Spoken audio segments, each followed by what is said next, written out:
આ વાણી વિલાસને કારણે મુદ્દો હોટ ટોપિક બન્યો અને દરેક વિપક્ષ અને શાસક બંને એકબીજા ઉપર આપે જે શરૂઆતમાં વર્ણન કર્યું એ જ પ્રમાણે ગૃહ મંત્રાલયે એમ કે એને જવાનોને કીધું તમ તારે ગભરાતાની કોઈની તાકાત નથી, હું બેઠો છું પટ્ટા ઉતારવાની વગેરે. અને અહીંથી જિગ્નેશ મેવાણી હોય કે ગોપાલ ઇટાલિયા હોય કે સુદાન ગઢવી હોય યા બીજા કોઈ હોય, આ બધા જ લોકોએ કીધું પટ્ટા તો ઉતરશે જ ભ્રષ્ટાચારીઓના. હવે આ બે મુદ્દા જે છે એમાં જનતાએ શું કરવાનું છે, મૂક દર્શક બનીને બેઠી છે કે આમાં કરવાનું શું, થશે શું.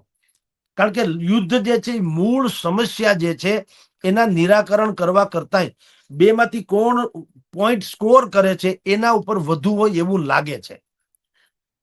જ્યારે કે જો ખરા અર્થમાં તમારે સમાજને સારી વાત કરવી હોય તો આમાં પટ્ટા ઉતારવા કરતા પણ સાહેબ હું કહું, તમે જનતાને અપીલ કરો અને તમારી એટલે વિપક્ષો પાસે પણ મેકેનિઝમ તો છે, એટલે કે એની પાસે કાર્યકરો છે.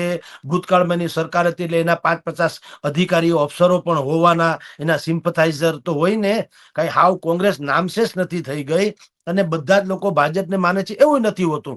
તો જે લોકોને આની એન્ટી બીજેપી હોય યા તો પ્રો કોંગ્રેસ હોય એવા અધિકારીઓ જો ટોપ મોસ્ટ કક્ષાએ ક્યાંય હોય તો એનો બુદ્ધિપૂર્વક લાભ લઈ અને ક્યાં દારૂના અડ્ડાઓ ચાલે છે, ક્યાં ડ્રગ્સનો ડિંડક બધું ચાલે છે, કોણ વેપલો કરે છે, એના કરતા મહત્વની વાત તો એ છે કે આનું નેક્સેસ શું છે.